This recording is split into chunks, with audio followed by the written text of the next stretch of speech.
Hello बच्चों। तो कल हमने ग्रेविटेशन पढ़ाया था आपको और उसमें जो एक दो टॉपिक लास्ट के रह गए थे, थ्रस्ट एंड प्रेशर, वो आज स्टार्ट करेंगे। और फिजिक्स कॉफ़ी को सब्सक्राइब कर लेना बेटा। तो स्टार्ट करते हैं। Article number 10.5 NCERT class 9 chapter number 10 gravitation में से थ्रस्ट एंड प्रेशर, इस पे बात करेंगे। तो थ्रस्ट क्या होता है बेटा? देखो पहले सिंपल आप ये समझ सकते हो, net force acting in perpendicular direction to the surface, ये थ्रस्ट होता है। थ्रस्ट क्या होता है हम बताते हैं आपको।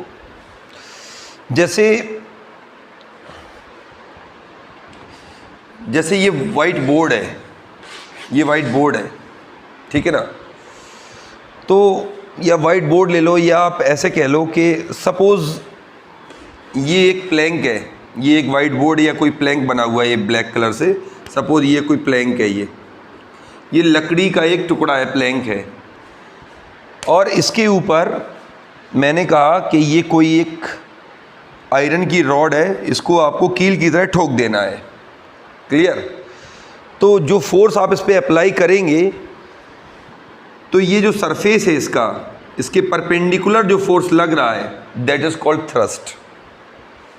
ये वाइट बोर्ड है, आपने इस पर फोर्स लगाया तो ये सरफेस और ये हमारे हाथ का सरफेस कांटेक्ट में आया, और उसके परपेंडिकुलर जो फोर्स लग रहा है, that is called thrust. Net force acting in perpendicular direction to the surface. Clear? जो सरफेस है उसके परपेंडिकुलर जो फोर्स लग रहा है या लगाया जा रहा है, दैट इज कॉल्ड थ्रस्ट।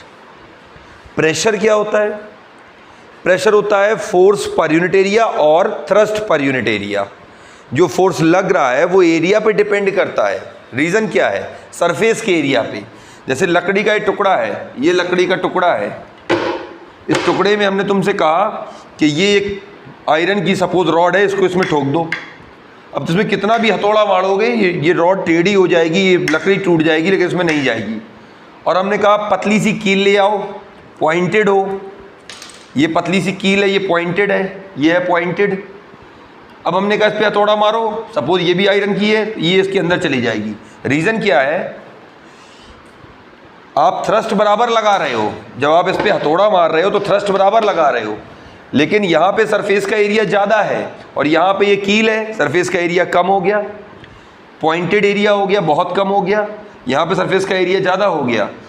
तो जो प्रेशर होता है वो थ्रस्ट का एरिया पे डिपेंडेंट इफेक्ट होता है। Effect of thrust of force depend on the area, उसी को हम प्रेशर कहते हैं। तो प्रेशर ज़्यादा कब मिलेगा इस पे? जब एरिया कम होगा। तो ये कील बड़ी आसानी से इसके अंदर चली जाएगी। तभी आप देखते हैं कील पॉइंटेड होती है, कहीं दीवार में ठोकनी ठुक जाएगी।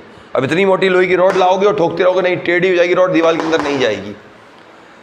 तो प्रेशर को इंक्रीज करने के लिए एरिया को पॉइंटेड कम कर दिया जाता है। क्लियर? तो प्रेशर क्या होता है हमारा? जो थ्रस्ट का इफेक्ट है, effect of thrust depends on the area called pressure. Clear? तो प्रेशर हो गया फोर्स अपॉन एरिया, क्योंकि थ्रस्ट जो है क्या है? फोर्स है। थ्रस्ट क्या है? थ्रस्ट भी एक फोर्स है ना। थ्रस्ट भी एक फोर्स है। तो न्यूटन इसकी यूनिट होगी, एरिया की मीटर स्क्वायर ऐसा यूनिट हो गई। तो प्रेशर की यूनिट क्या बनी? फोर्स न्यूटन पर मीटर स्क्वायर। इसको ही हम पास्कल भी कहते हैं। तो ये डेफिनेटिव है, थोड़ा सा आपने समझ लिया, ठीक है। और इसके बाद आप example number 10.6 page number 139 NCERT में देख सकते हैं। Block of wood is kept on the table top. The mass of wooden block is 5 kg। Dimensions दिए इनके 40 centimetre, 20 centimetre, 10 centimetre. Length, breadth और हाइट दी है वुडन ब्लॉक की। Find the pressure exerted by the wooden block on the table. अब देखो दो तरह से इन्होंने रखा हुआ है, इसमें देख लेना कि एक बार इन्होंने ब्लॉक को ऐसे रखा हुआ है और एक बार ब्लॉक को ऐसे रखा हुआ है। तो अब पूछा है कि किस केस में थ्रस्ट जो है ये ब्लॉक टेबल पे ज़्यादा लगाएगा। ऑब्वियसली बात है, अब मान लो ये वुडन ब्लॉक है, ये टेबल पे हम ऐसा रख दें। जब हमने ये ऐसे रखा तो आपने देखा इसका सरफेस एरिया यहाँ पे कम कांटेक्ट में आ रहा है। जब एरिया कम हो जाएगा तो प्रेशर बढ़ जाएगा, तो प्रेशर बढ़ जाएगा तो ये ज़्यादा प्रेशर लगा रहा है इस टेबल पे। और जब आपने ऐसे रख दिया, जब आपने ऐसे रख दिया तो ये एरिया ज़्यादा है, काफ़ी ज़्यादा है, तो एरिया बढ़ गया। और यहाँ पे अगर आपने एरिया को इंक्रीज़ किया तो प्रेशर डिक्रीज़ हो जाएगा।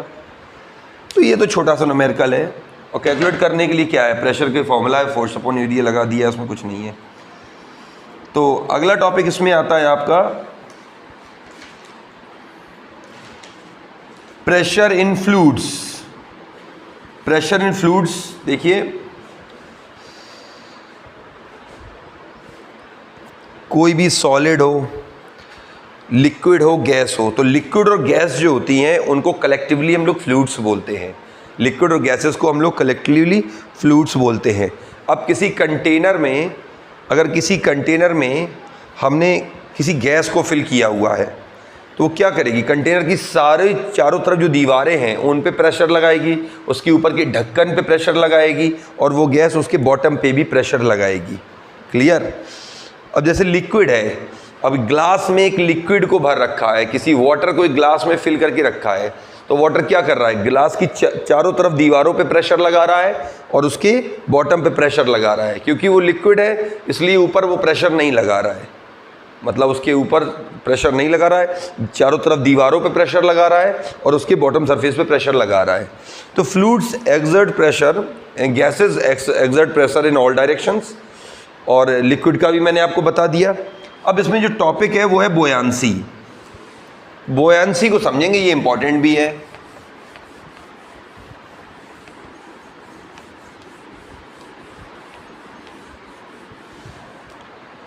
तो बोयांसी समझेंगे हम लोग।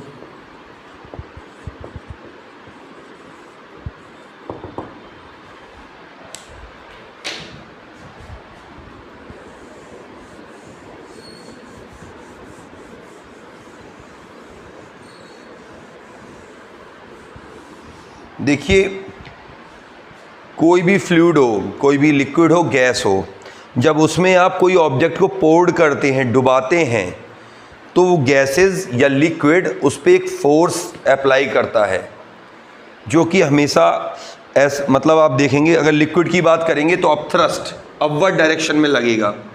जब भी कोई भी ऑब्जेक्ट को, किसी भी लिक्विड में आप पोर्ड करते हैं, अंदर डाल देते हैं। देखिए ये वाटर है, इस वाटर में आपने किसी लकड़ी के ब्लॉक को पोर्ड कर दिया, तो वाटर क्या करेगा, इस पर अपथ्रस्ट लगाएगा, एफ अपवर्ड डायरेक्शन में। क्लियर। अब देखो, सपोज एक चैम्बर है जिसमें गैसेस हैं, कोई भी एक गैस है, और गैस फिल्ड चैम्बर है, इसके अंदर एक लकड़ी का टुकड़ा पड़ा हुआ है, तो गैस क्या करेगी, इसकी दीवारों पे प्रेशर लगा रही है चारों तरफ, इस पे भी लगाएगी चारों तरफ से प्रेशर।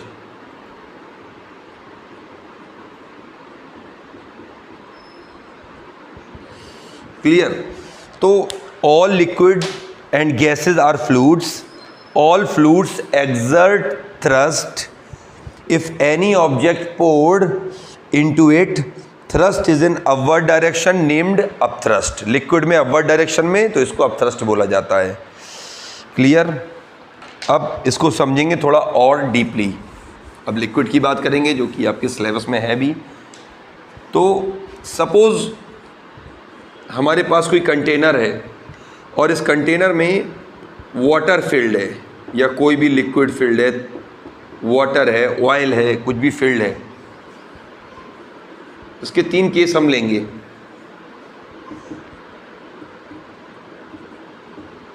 वाटर, ऑयल, लिक्विड, कुछ भी फील्ड है। एक केस में क्या हो रहा है कि एक ही लकड़ी का टुकड़ा है जो आराम से इस वाटर के ऊपर तैर रहा है। Clear. This is wooden block and this is water.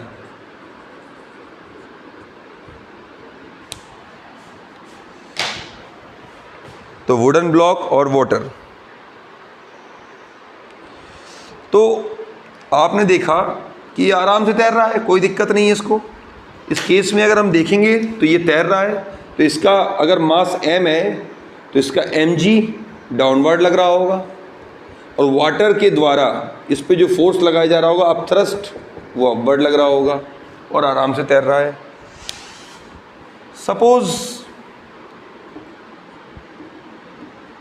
यहाँ पे कोई दूसरा लिक्विड है, अनदर लिक्विड है, या वाटर है लेकिन ये कुछ और है। सपोज ये फाइबर है, दिस इज़ नॉट वुड, ये कुछ और मटेरियल का ब्लॉक बना हुआ है, और ये पार्शियली सिंक है, मतलब ये कुछ हद तक डूबा हुआ है। इस केस में क्या हो रहा होगा? इस केस में भी सर इसका अपथ्रस्ट ऊपर लगा रहा है, पानी द्वारा, वाटर से इस पर अपथ्रस्ट ऊपर लगाया जा रहा, इसका खुद का वेट डाउनवर्ड लग रहा है। और सपोज ये पूरी कंप्लीटली डूब गया, इसमें कोई अलग मटेरियल का है वो डूब गया, इसमें क्या केस होगा? सर इसका वेट mg डाउनवर्ड लग रहा होगा, वो पानी द्वारा अब भी अपथ्रस्ट ऊपर ही लगाया जा रहा है। अब जब ये आराम से तैर रहा है, इस पर जब फ्लोट कर रहा है, जो कंडीशन ऑफ फ्लोटिंग, उसमें क्या होगा? फ्लोट कैसे कर रहा है? ये अपथ्रस्ट जो है वो ज़्यादा है इसके वेट से, इसके खुद के वेट से, पानी द्वारा, पानी से जो इस पर अपथ्रस्ट लगाया जा रहा है वो ज़्यादा है इसके खुद के वेट से, तभी ना ये ऊपर है।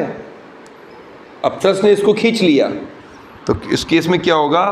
अपथ्रस्ट जो है वो ज़्यादा है इसके खुद के वेट से, और इसको कह सकते हैं density of liquid, density of liquid is greater than density of block, density of block और solid, density of solid। जब लिक्विड की डेंसिटी ज़्यादा होगी, अब डेंसिटी क्या होता है अभी हम बताने वाले हैं आपको। डेंसिटी होता है बेटा, डेंसिटी को समझो जैसे आयरन का एक स्फीयर आप ले लो, तो हम बोलेंगे वो ज़्यादा डेंस है किससे? एक गिलास पानी से, क्योंकि वाटर के जो मॉलिक्यूल हैं वो आपस में दूर दूर तक ट्रैवल कर रहे हैं उस एरिया में, और ये फिक्स है बिल्कुल। डेंसिटी का मतलब होता है कोई कितना ज़्यादा गाढ़ा है, जिसके मॉलिक्यूल्स कितने आपस में क्लोज हैं, गुथे हुए हैं बिल्कुल, ये मतलब होता है डेंसिटी का। जैसे हम कहेंगे कि जो मिल्क है that is more denser then water, और जैसे किसी चैम्बर में गैस भरी हुई है तो गैस के मॉलिक्यूल तो और दूर दूर तक जाते हैं, तो वो कम डेंसर होती है लिक्विड से, और सॉलिड ज़्यादा डेंसर होते हैं लिक्विड से। जैसे मान लो ये है, ये फाइबर प्लास्टिक का है, ये ज़्यादा डेंसर है, एक गिलास पानी से ज़्यादा डेंस है ये, तो वाटर इससे कम डेंस है और गैसेस उससे भी कम डेंस हैं।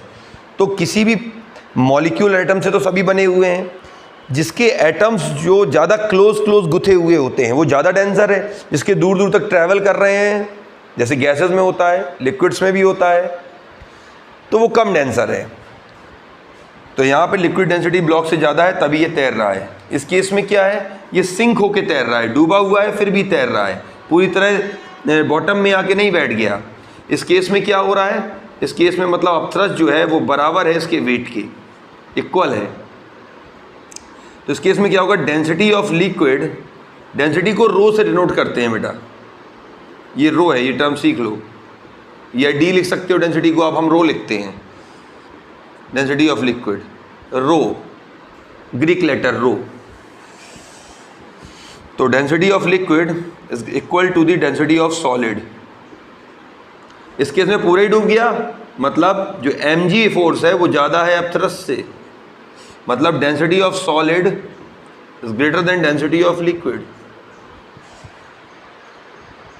This is the concept of बोयांसी।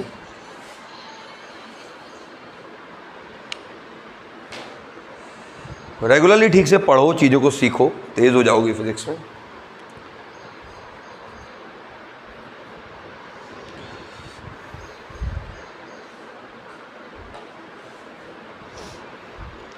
तो इसके बाद स्टार्ट करते हैं आपकी जो दिया है एनसीईआरटी में, आर्किमिडीज प्रिंसिपल।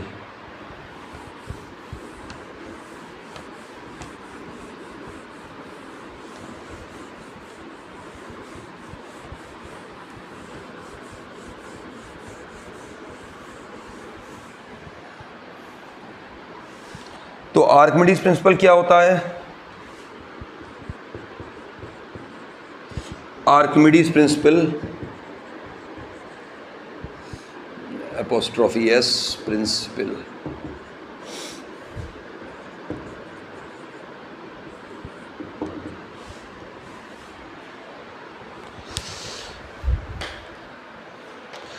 आर्किमिडीज ने ये बताया when a body emerged fully और partially in a fluid, किसी भी लिक्विड में या गैसेस में जब बॉडी इमर्ज होती है, चाहे वो पूरी तरह से हो चाहे पार्शियली हो, तो उस पर अपथ्रस्ट फोर्स लगेगा, अपवर्ड फोर्स लगेगा.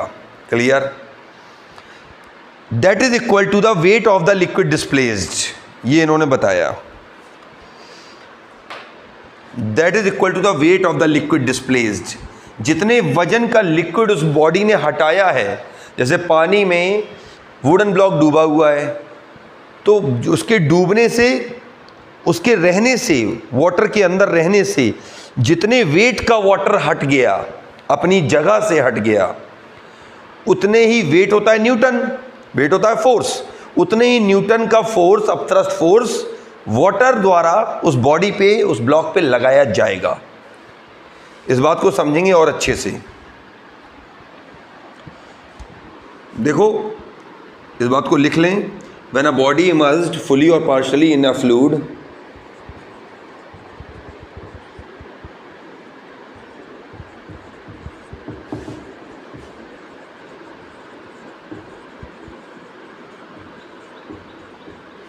फुली और partially in a fluid,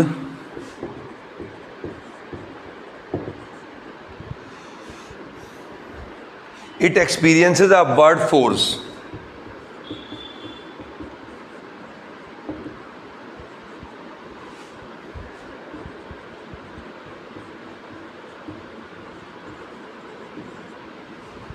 Upward force that is equal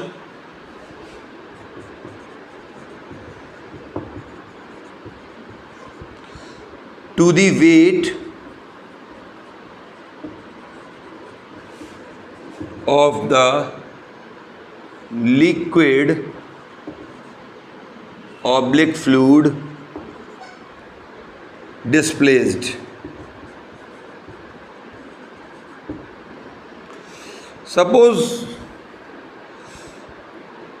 हम कह सकते हैं इसमें, सपोज कि 9.8 newton liquid, weight of liquid displaced हुआ. Suppose 9.8 newton weight of liquid displaced हुआ, तो अपथ्रस्ट फोर्स कितना हो जाएगा? F up, that is 9.8 newton. जितने वेट का लिक्विड डिस्प्लेस्ड हुआ है उस बॉडी के इमर्ज करने की वजह से, उतना ही अपथ्रस्ट फोर्स उस बॉडी पे लगेगा उस लिक्विड की वजह से, अपवर्ड डायरेक्शन में.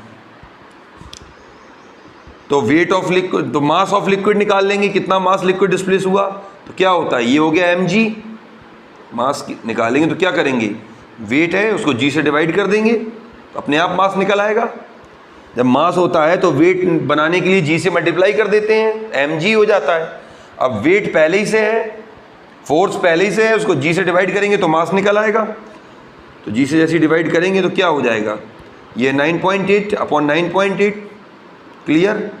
ये है 9.8 जी. ये देखिए मास निकालना है हमको, अपथ्रस्ट 9 ये दिया है आपको. क्लियर? तो देखो जी से जी कट जाएगा आपका, ये जी से जी कट जाएगा तो मास निकल आएगा हमारा.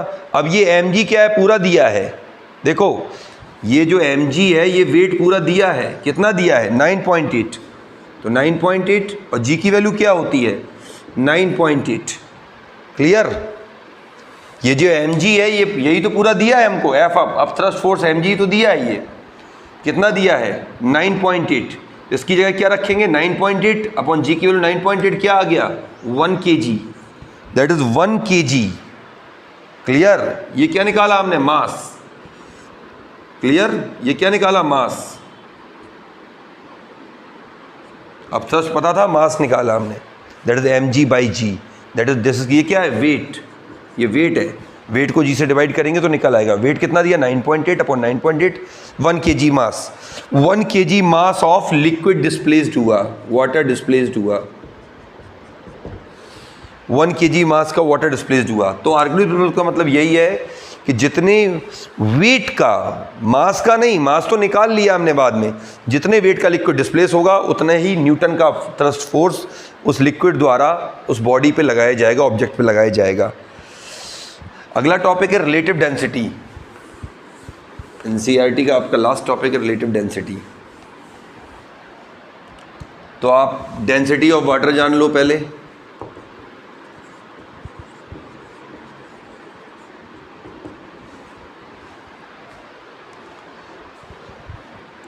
Density of water that is 1000 kg पर मीटर क्यूब, क्लियर। और ग्राम में 1 ग्राम पर सेंटीमीटर क्यूब। ये CGS में हो गया, ये MKS में हो गया। डेंसिटी होती क्या है, that is mass upon volume, unit kg पर मीटर क्यूब, मास की kg, वॉल्यूम की मीटर क्यूब। तो रिलेटिव डेंसिटी क्या होती है, तो वाटर की रिस्पेक्ट में किसी भी सब्सटेंस की डेंसिटी को बताना रिलेटिव डेंसिटी कहलाता है। तो रिलेटिव डेंसिटी क्या होगी, ratio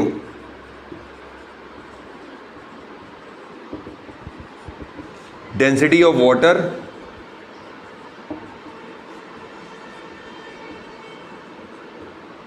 upon density of substance, sorry, ratio of density of substance, density of substance upon density of water.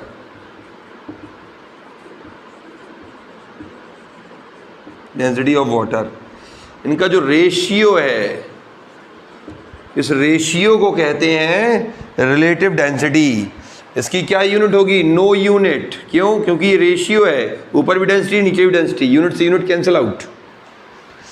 तो density of a substance upon density of water का जो रेशियो होगा, water के रिस्पेक्ट में किसी भी सब्सटेंस की डेंसिटी बताना, density of substance upon density of water का जो रेशियो है, this is called relative density. आ जाइए एक्सरसाइज पे। NCERT question number 1, exercise page number 143। Question को पढ़िए। How does the force of gravitation between the two objects change when the distance between them is reduced to half? Gravitational force क्या होता है, G m1 m2 upon r square. अब देखो r square, अब distance reduce to half. देखो दो blocks के बीच में लगने वाला फोर्स जो है, अट्रैक्शन फोर्स जो है, डिस्टेंस के इन्वर्सली प्रोपोर्शनल है। अब डिस्टेंस को आपने हाफ कर दिया, जब ये हाफ कर दोगे तो ये 1/2 का स्क्वायर होके ये 1/4 जाएगा, इन्वर्सली प्रोपोर्शनल है। जब ये हो जाएगा आपका 1/2 का स्क्वायर तो ये कितना हो जाएगा, ये 1/4 हो जाएगा, फोर्स 1/4 हो जाएगा। तो दोनों की डिस्टेंस को अगर कम करोगे तो फोर्स बढ़ेगा, इन्वर्सली प्रोपोर्शनल है।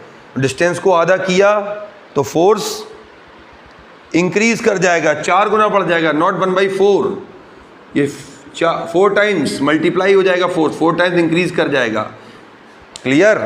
इसका स्क्वायर करेंगे 1/2 का, इसका स्क्वायर करेंगे तो 1/4 आएगा। रिजल्ट यहाँ पे क्या आएगा, 4 गुना बढ़ जाएगा फोर्स। तो दो मासेस के बीच की डिस्टेंस को अगर आप हाफ करेंगे तो जो फोर्स है 4 टाइम्स इंक्रीज हो जाएगा। क्लियर। करके देखना हो तो करके भी देख सकते हैं आप, कोई सिंपल सवाल इसमें कुछ है नहीं। Second, gravitational force act on all object in proportion to their masses. Why then a heavy object does not fall faster than a light object?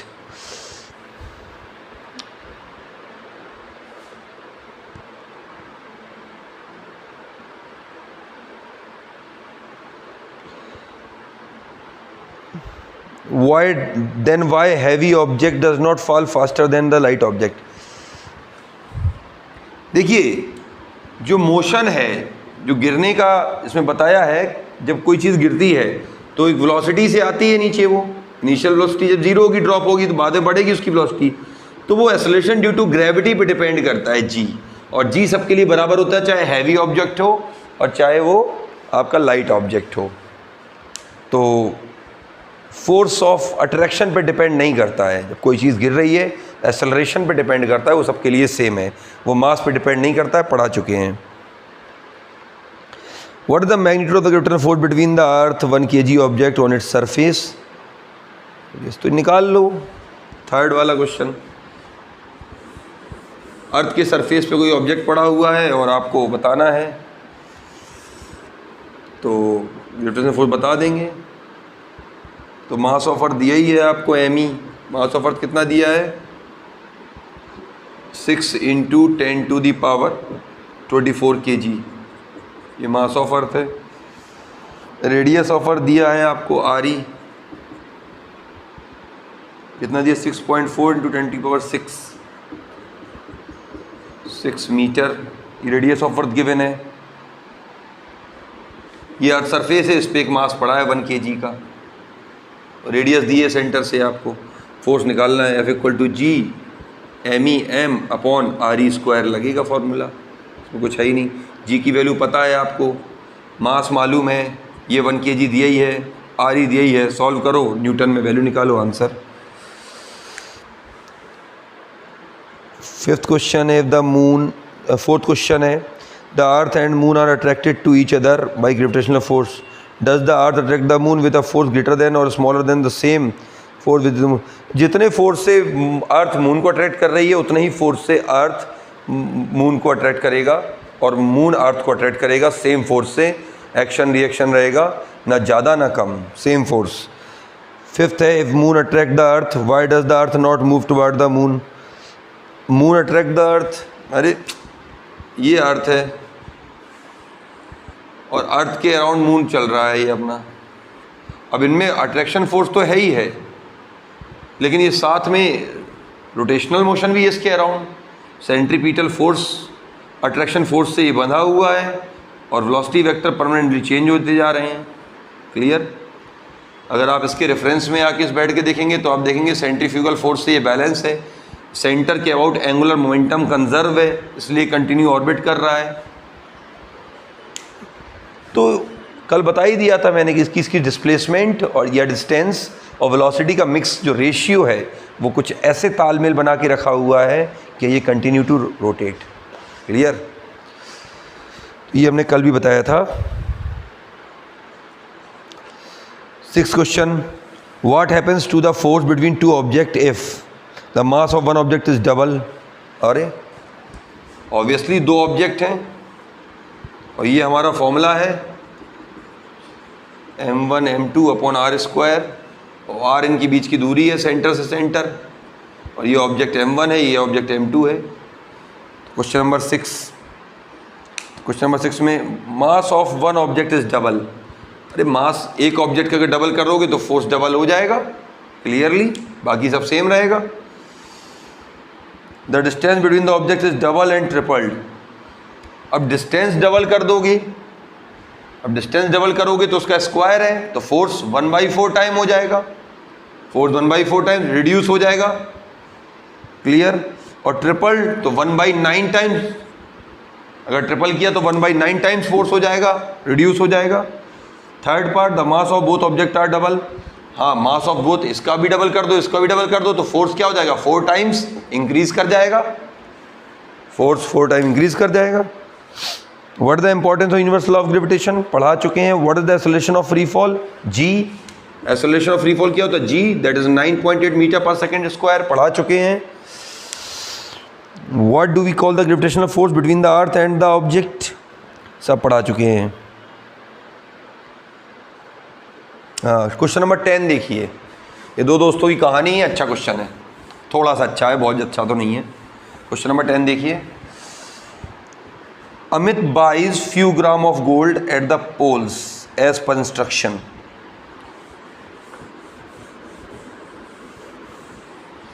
अब देखो ये हमारी अर्थ है, कल भी ये डायग्राम बनाया था हमने। क्लियर? और ये पोल्स है नॉर्थ साउथ, और ये इक्वेटर है हमारा। तो यहाँ पे रेडियस क्या है, पोल्स से बढ़ती चली जाती है, देखो बड़ी हो जाती है रेडियस। जैसे आप मूव करते जाओगे पोल से इक्वेटर तरफ रेडियस बढ़ेगी। तो जब रेडियस बढ़ेगी तो कोई भी ऑब्जेक्ट है, आपको पता है जी इक्वल टू पढ़ाया था हमने, g equal to G M E upon R E square, ये कल पढ़ाया था मैंने आपको। तो अगर आर ई की वैल्यू बढ़ती जाएगी तो जी की वैल्यू रिड्यूस होती जाएगी। तो जी की वैल्यू रिड्यूस होती जाएगी, मतलब यहाँ पे ज़्यादा यहाँ पे कम होती जा रही, तो पोल्स पे जी की वैल्यू ज़्यादा होती है। तो पोल्स पे किसी चीज़ का वेट करोगे आप एम जी तो ज़्यादा आएगा, और इक्वेटर पे यहाँ पे करोगे तो कम आएगा, एम जी की वैल्यू कम आएगी इक्वेटर पे। तो Amit buys few gram of gold, इन्होंने कुछ गोल्ड खरीदा at poles as per instruction one of his friend. अगर पोल्स पे खरीदा तो यहाँ पे जी की वैल्यू ज़्यादा है तो एम जी ज़्यादा आएगा, गोल्ड महंगा पड़ेगा, ज़्यादा वजन बताएगा गोल्ड का। He hands over the same when he meets him at the equator. Will the friend agree with weight of the gold bought? If not, why? तो एग्री क्या, उसको महंगा पड़ेगा, यहाँ पे वो सस्ता हो जाएगा। यहाँ पे गोल्ड सस्ता क्यों हो जाएगा, क्योंकि यहाँ जी की वैल्यू कम है तो एम जी कम बताएगा। यहाँ पे 10 ग्राम गोल्ड होगा तो यहाँ पे 8 ही ग्राम बचेगा, 7 ग्राम बचेगा वो। क्लियर? तो वो एग्री क्यों हो जाएगा, उसने पैसा तो 10 ग्राम का दिया है ना। पोल्स पे जी की वैल्यू ज़्यादा होती है, इक्वेटर पे कम होती है। यहाँ बीच में इससे कम होगी, इससे ज़्यादा होगी। तो वाई 11th क्वेश्चन देखो, why will a sheet of paper fall slower than one that is crumpled into ball. एक पेपर का टुकड़ा लो और छत से नीचे फेंको तो आराम से लहराते हुए नीचे आएगा, और उसकी बॉल बना के फेंको जल्दी आ जाएगी, just because of air upthrust four of air और एयर रेजिस्टेंस। देखो जब आप शीट ऑफ पेपर ज़्यादा लेते हो, देखो आप प्रेशर देखो क्या होता है, फोर्स पर यूनिट एरिया, इसका एरिया ज़्यादा है, ये शीट है पेपर की, एरिया ज़्यादा है। जब एरिया इसका ज़्यादा आपने कर दिया तो प्रेशर कम है इस पर। क्लियर? जो एयर का अपथ्रस्ट प्रेशर है वो कम हो जाएगा इस पर, क्योंकि इसका एरिया ज़्यादा है। क्लियर? और जब ये अब देखो, अब इसका वेट है, इसका एरिया बढ़ गया आपका, अब इसका वेट है, वेट तो इसका एम जी डाउनवर्ड लग ही रहा है। क्लियर? लेकिन अब इस पे जो एटमॉस्फेरिक प्रेशर जो पड़ रहा है वो बहुत कम हो गया, हवा का जो दबाव है बहुत कम हो गया इस पे। दूसरी बात क्या है, एयर रेजिस्टेंस, यहाँ पे एयर है, एयर रेजिस्टेंस इसके लिए ज़्यादा हो जाएगा। क्यों? क्योंकि एरिया ज़्यादा है, ज़्यादा एरिया में फैला हुआ है, एयर रेजिस्टेंस ज़्यादा काम करेगा। अब इसको मोड़ के आपने बॉल बना दिया, सरफेस इसका कम हो गया, एरिया कम हो गया तो प्रेशर बढ़ गया। जब प्रेशर बढ़ गया बहुत ज़्यादा तो वो तेज़ी से नीचे ले आएगा इसको, और एयर रेजिस्टेंस भी कम हो गया इसमें। एयर रेजिस्टेंस कहाँ लगेगा, छोटा सा तो बॉल बन गया ये।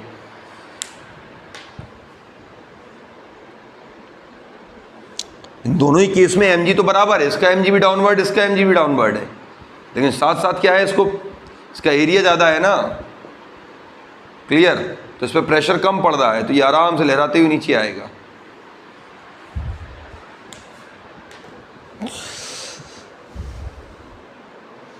Question number 12, gravitational force on the surface of moon 1/6 पढ़ा चुके हैं as a gravitational force on the earth. What the weight of in newton 10 kg object on the moon as on earth. अरे ये भी बहुत सिंपल क्वेश्चन है।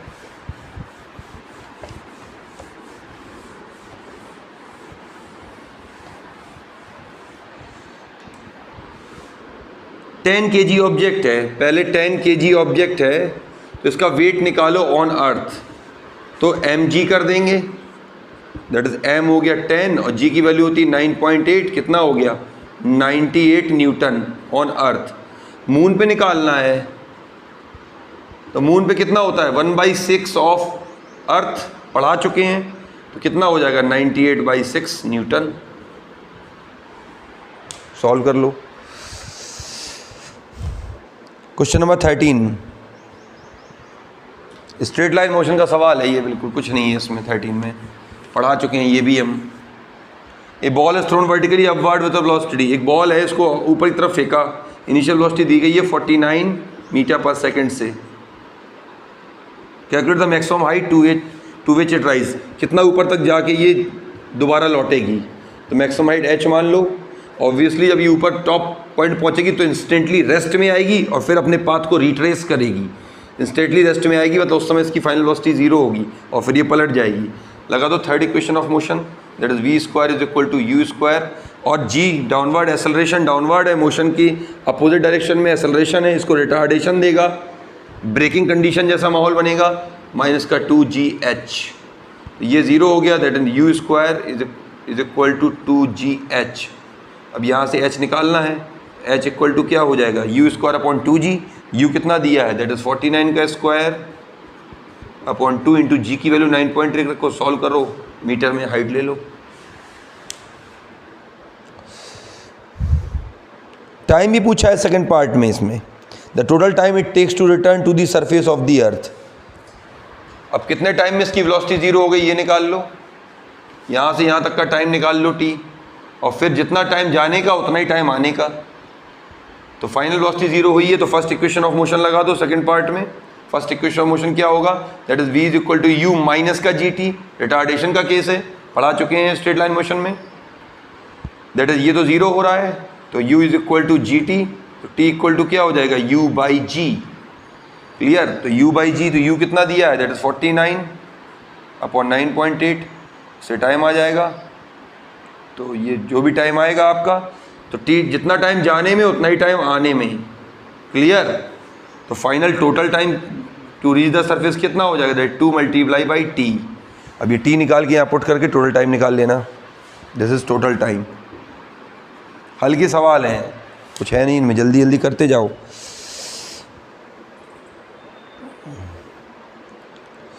तो 14 A stone is released from the top of tower of height 19 point meter. Calculate the final was just before the, इस तरह के सवाल हम स्ट्रेट लाइन मोशन में करा चुके हैं। A stone is released from the top of tower, अब रिलीज किया गया तो इनिशियल वेलोसिटी जीरो होगी, हाइट दी है टावर की, calculate is final velocity after before touching the ground, करा दे रहे हैं चलो।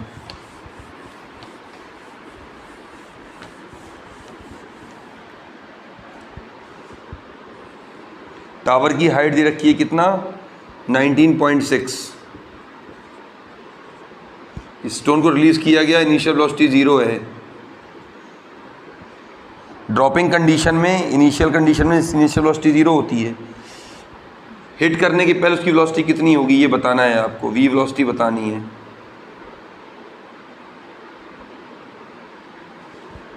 That is v is equal to u plus g t, इसमें लगा सकते हैं लेकिन t पता हो तो, u ज़ीरो है हमको, क्लियर। तो t निकाल लेंगे, और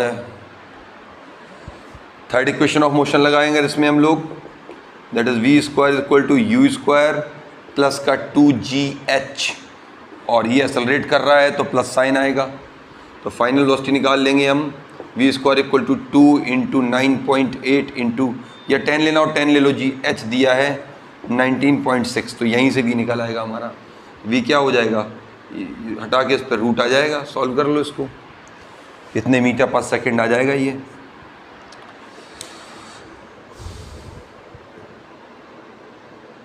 just before touching the ground velocity निकल आई, टाइम से निकाल सकते थे आप, सेकंड इक्वेशन ऑफ मोशन लगा दो, s equal to u t plus half t square, u zero दिया ही है, वहाँ से टाइम निकाल लो, उसके बाद फर्स्ट इक्वेशन ऑफ मोशन लगा दो, v equal to u plus a t, तो उससे भी आप फाइनल वेलोसिटी भी निकाल लेंगे।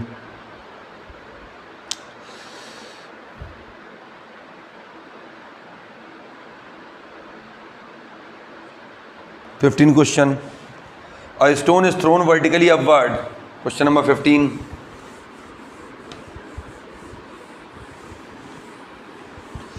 A stone is thrown vertically upward with initial velocity of 40 metre per second, ठीक है, स्टोन को ऊपर फेंका, initial velocity u is equal to 40 metre per second से, g की वैल्यू बोल रहे हैं आप 10 ले लीजिए, तो g इक्वल टू दिया है 10 metre per second square. Maximum height कितनी रीच करेगा, यहाँ तक स्टोन आएगा, उसके बाद अपनी पाथ को रिट्रेस कर लेगा अपने रास्ते को, h बताना है, net displacement and the total distance covered by the stone. अब देखो जब यहाँ से इसको उछाला और यहीं आके गिर गया तो डिस्प्लेसमेंट तो हम यहीं बता देंगे कि DISP डॉट तो ज़ीरो हो जाएगा, डिस्प्लेसमेंट पार्टिकल जहाँ से गया वहीं लौट के आ गया, डिस्प्लेसमेंट जीरो हो गया, पढ़ा चुके हैं स्ट्रेट लाइन मोशन में। अब नेट डिस्टेंस बताना है, तो नेट डिस्टेंस बताना है हमको, तो नेट डिस्टेंस हम बता दे रहे हैं यहीं पे आपको। तो कितना h ऊपर गया और h लौट के आएगा, तो 2h हो जाएगी नेट डिस्टेंस आपकी। अब h हमें निकालना है, हम निकाल लेंगे, ठीक है ना। तो हमको पता है यहाँ तक पहुँचने में जब ये इंस्टेंटली रेस्ट में आएगा फिर पलटेगा, तो उस समय इसकी वेलोसिटी 0 होगी। तो अगर इसमें अप्लाई करें हम, तो v square is equal to u square minus का 2gh अप्लाई करें इसमें हम, थर्ड इक्वेशन ऑफ मोशन, तो v 0 हो जाएगा। केवल आने तक के लिए बात की हमने, तो u square is equal to 2gh, तो h हो जाएगा you square upon 2g। u दिया है हमें कितना, 40 का स्क्वायर अपॉन 2 इंटू 9.8 नहीं सॉरी 10 दिया है। तो h हम निकाल लेंगे यहाँ से, कितना आ जाएगा, that is 40 multiply by 40 upon 2 into 10, तो 0 से 0 ख़त्म हो गया और ये 2 टाइम्स चला गया, दैट इज़ 80 मीटर आ गया आपका h। तो नेट डिस्टेंस कितना हो जाएगा, 80 मल्टीप्लाई बाई 2 कितना हो जाएगा, 160 मीटर नेट डिस्टेंस, डिस्प्लेसमेंट 0 रहेगा। क्वेश्चन नंबर 16, मास ऑफर दिया है, सन का दिया है, एवरेज डिस्टेंस बिटवीन देम दी है, F equal to g m1 m2 upon r square लगाना है, सब दिया है, फॉर्मूला बेस्ड है, कर लेना। 17 question, good question, 17 question is the good question, important लिख लेना इसको आप, ये पूछा जा सकता है आपसे, क्योंकि ये क्वेश्चन इस पूरी एक्सरसाइज का सबसे अच्छा क्वेश्चन लगा मुझे। जो इंपॉर्टेंट बोला करें उसको ध्यान से देख लिया करो, पेपर में दिख जाएगा। A stone allowed to fall from the top of tower, एक टावर है, ये टावर है, यहाँ से एक स्टोन को ड्रॉप किया गया, तो इनिशियल वेलोसिटी 0 होगी, ड्रॉप किया गया इसको, ठीक, स्टोन ए मान लेना इसको आप। क्वेश्चन नंबर 17, टावर की हाइट दी है आपको यहाँ से 100 metre, same time stone projected vertically, यहीं से एक नीचे से भी एक स्टोन ऊपर की तरफ फेंका गया, इसकी इनिशियल वेलोसिटी दी है, स्टोन बी मान लेना इसको, 25 मीटर पर सेकंड से फेंका गया। Calculate when and where the two stone will meet, बताना है व्हेन, व्हेन मतलब टाइम t, और वेयर, वेयर मतलब हाइट, कितनी हाइट पे, पोजीशन पे ये मीट करेंगे। तो हमने माना कि ये x हाइट बाद मीट कर जाएंगे दोनों, और t टाइम बाद दोनों मीट कर जाएंगे, क्लियर। उसके बाद ये शायद उस समय ऊपर जा रहा होगा और ये नीचे आ रहा होगा, क्लियर। ये स्टोन A है, ये स्टोन B है, ठीक, सेम एक्सेस पे हैं तो टक्कर खा के गिरेंगे, वो अलग केस है जो हम सोच रहे हैं। तो t टाइम बाद ये मिल गया, x साइड बाद मिल गया। अगर ये यहाँ से t टाइम में x चला, ये टोटल 100 है, तो ये कितना चला सर, 100 माइनस x चला, ये क्लियर।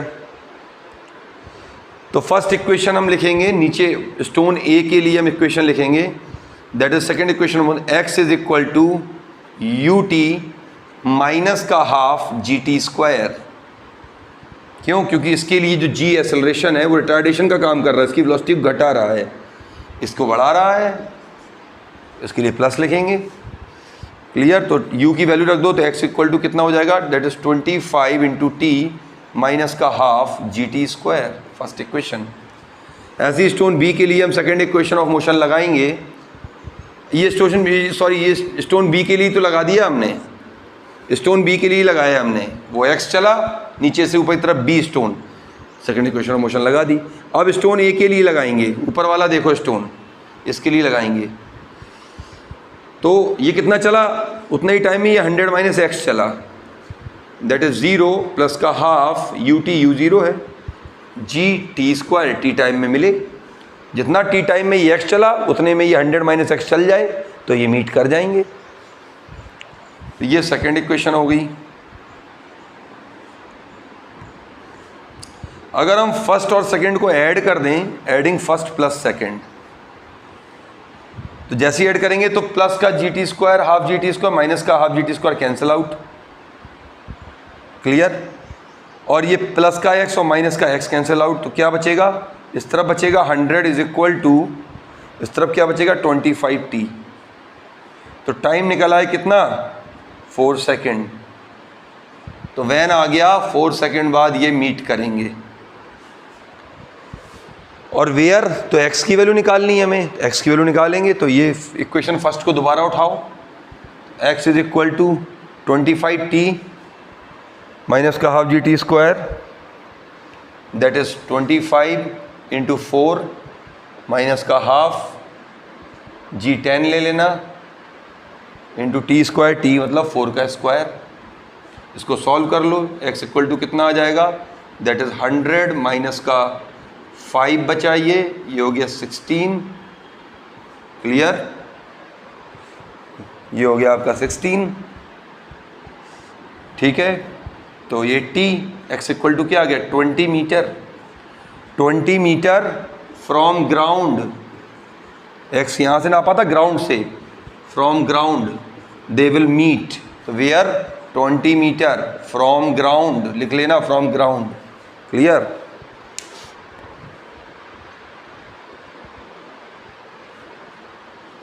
ठीक है, हो गया ये। क्वेश्चन नंबर 18 देख लेना। A ball is thrown up vertically, return to thrower after 6 second. एक बॉल को उछाला, दोबारा हाथ में लौट के आ गई 6 सेकेंड में, तो 6 सेकेंड में ऊपर भी गई और लौट के हाथ में दोबारा आ गई।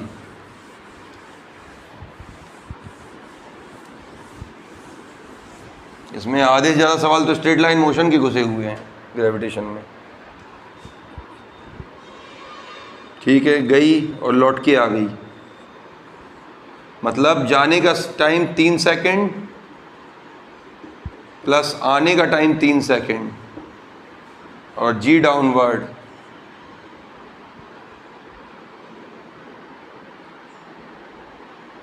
The velocity with which it was thrown, कितनी वेलोसिटी से फेंका गया था बॉल को, यू निकालना है हमको। जब ये ऊपर पहुंची होगी तो फाइनल वेलोसिटी इसकी 0 होगी, फिर ये रिटर्न हुई होगी।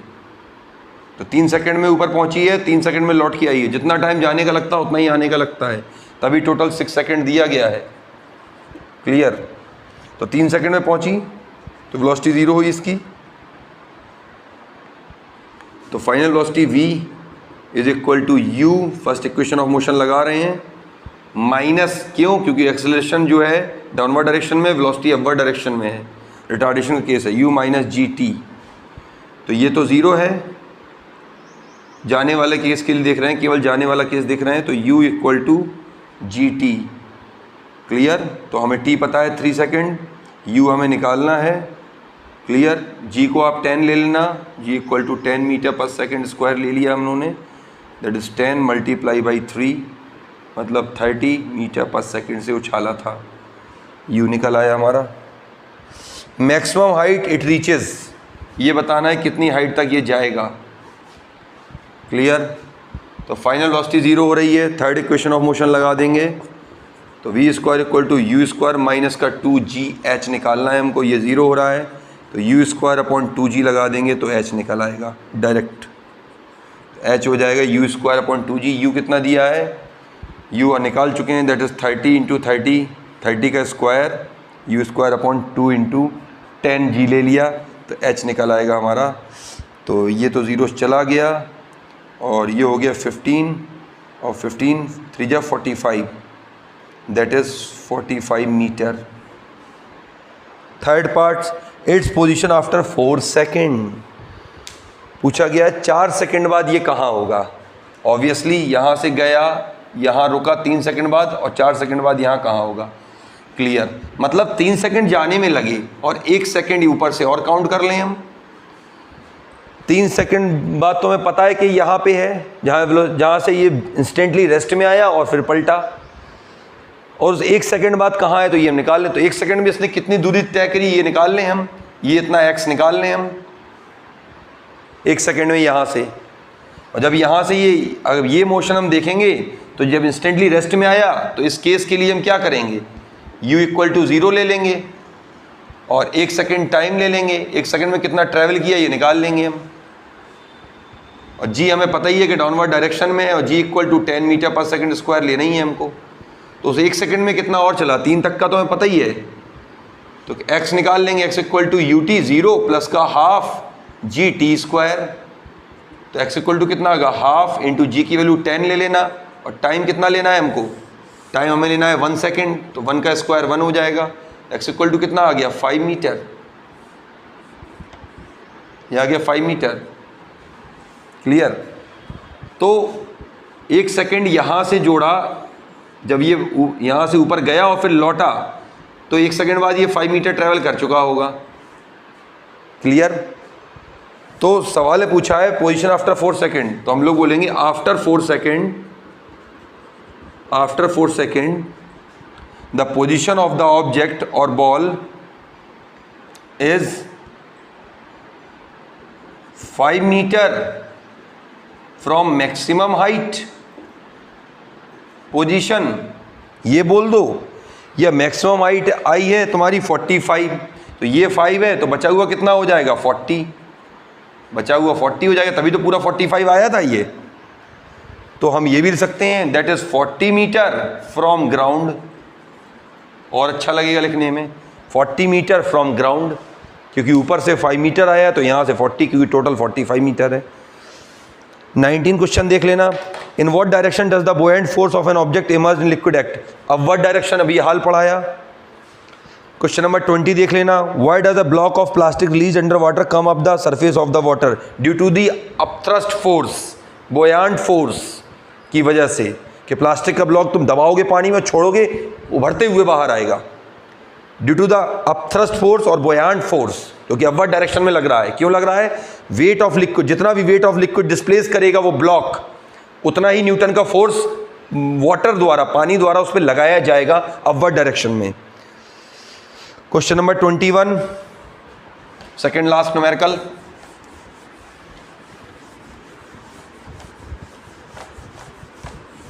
Question number 21, the volume of 50 gram of substance is 20 centimetre cube. दिया है, मास दिया है 50 ग्राम, वॉल्यूम भी दिया है 20 centimetre cube, density of water दिया है 1 सेंटीमीटर क्यूब। सीजीएस में what is the will the substance float और सिंक। अब ये जो मास है ये फ्लोट करेगा या सिंक करेगा, डेंसिटी चेक करो ना। अगर ब्लॉक की डेंसिटी ज़्यादा निकल आई लिक्विड की डेंसिटी वाटर की डेंसिटी से तो डूब जाएगा, कम निकल आई तो फ्लोट करेगा, बराबर निकली तो फ्लोट करेगा, लेकिन डूबा हुआ फ्लोट करेगा।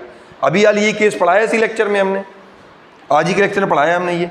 तो डेंसिटी निकालो, तो डेंसिटी ऑफ लिक्विड क्या दी है हमको, that is 1 gram per centimetre cube. अब डेंसिटी ऑफ सॉलिड हम निकालने जा रहे हैं मास की। डेंसिटी क्या होता है, मास per unit volume.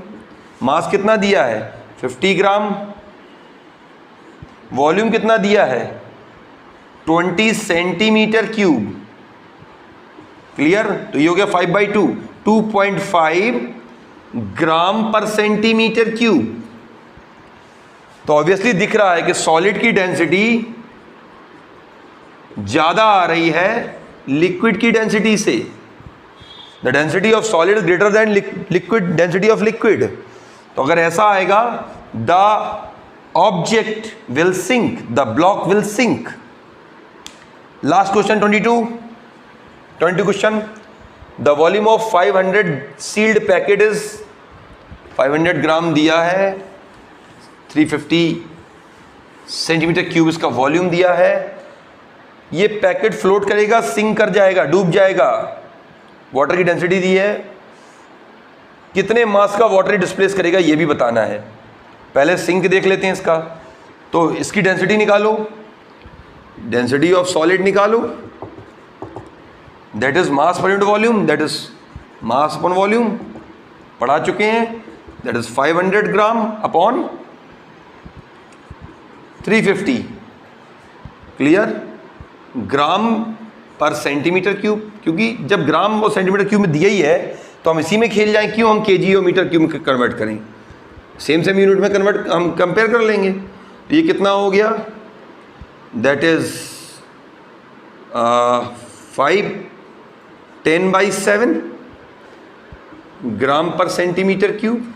10/7 obviously greater than 1 है, ऑब्वियसली ग्रेटर देन 1 है, क्योंकि डेंसिटी ऑफ जो लिक्विड है, जो वाटर है, वो तो दी है 1 ग्राम पर सेंटीमीटर क्यूब। तो ये वैल्यू जो है 1 से तो बड़ी है ही है।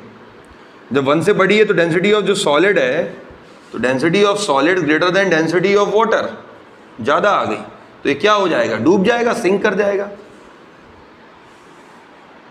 What will the mass of the water displace by this packet, कितना मास डिस्प्लेस किया वाटर ने। अब वाटर कितना मास डिस्प्लेस किया ये बताना है हमको, ये बता देंगे। सबसे पहले हम निकालेंगे वेट ऑफ वाटर डिस्प्लेस्ड, और वेट को जी से डिवाइड कर देंगे तो मास निकल आएगा। वेट ऑफ वाटर डिस्प्लेस्ड कैसे निकालेंगे, वेट ऑफ वाटर डिस्प्लेस्ड। अब ये पानी है और पानी में ये पड़ा पैकेट, तो जितने वॉल्यूम का इसने वाटर हटाया उतना वॉल्यूम इसने अपना बना लिया।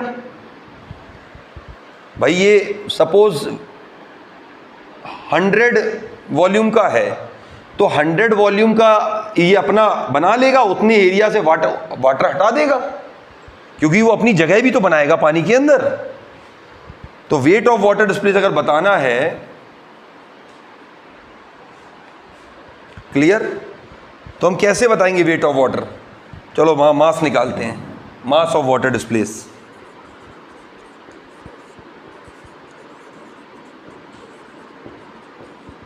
तो मास ऑफ वाटर डिस्प्लेस हम कैसे निकालेंगे, देखिए इस बात को।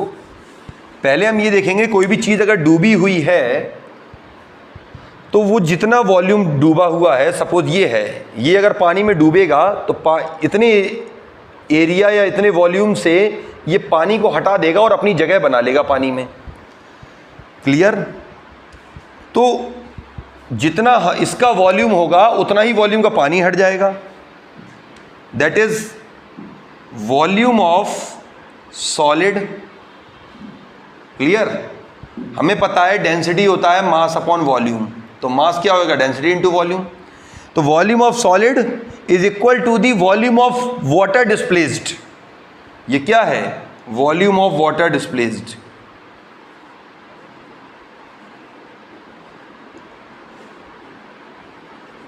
Volume of solid is equal to the volume of water displaced into density of water कर देंगे हम। तो density of water, volume into water, क्या हो जाएगा, मास ऑफ वाटर। ऐसे निकाल देंगे हम इसको। तो वॉल्यूम ऑफ सॉलिड हमें गिवन है, कितना दिया बेटा, दैट इज 350 सेंटीमीटर क्यूब। और डेंसिटी ऑफ वाटर दिया है क्या, that is 1 gram per centimetre cube. Centimetre cube से यूनिट अपने आप कट जाएगा, that is 350 gram is the mass of water displaced. अब वेट ऑफ वाटर डिस्प्लेस करना होगा तो mg कर देंगे, लेकिन इसको kg में चेंज करने के बाद तो न्यूटन में निकल आएगा, लेकिन वो पूछा नहीं है, क्लियर। तो ये चैप्टर आपका आज खत्म होता है और नेक्स्ट चैप्टर में हम आपको लेके आएंगे, दैट इज शायद ये आपका वर्क एंड एनर्जी। वो भी बहुत इंटरेस्टिंग है, बहुत अच्छे से पढ़ेंगे। और बी मोटिवेटेड, अच्छे से पढ़ाई करो, कॉन्सेप्ट को समझो कैसे बन रही हैं चीज़ें, और बार बार रिव्यू करो। फिजिक्स कॉफ़ी को सब्सक्राइब करो। तब तक के लिए नमस्कार।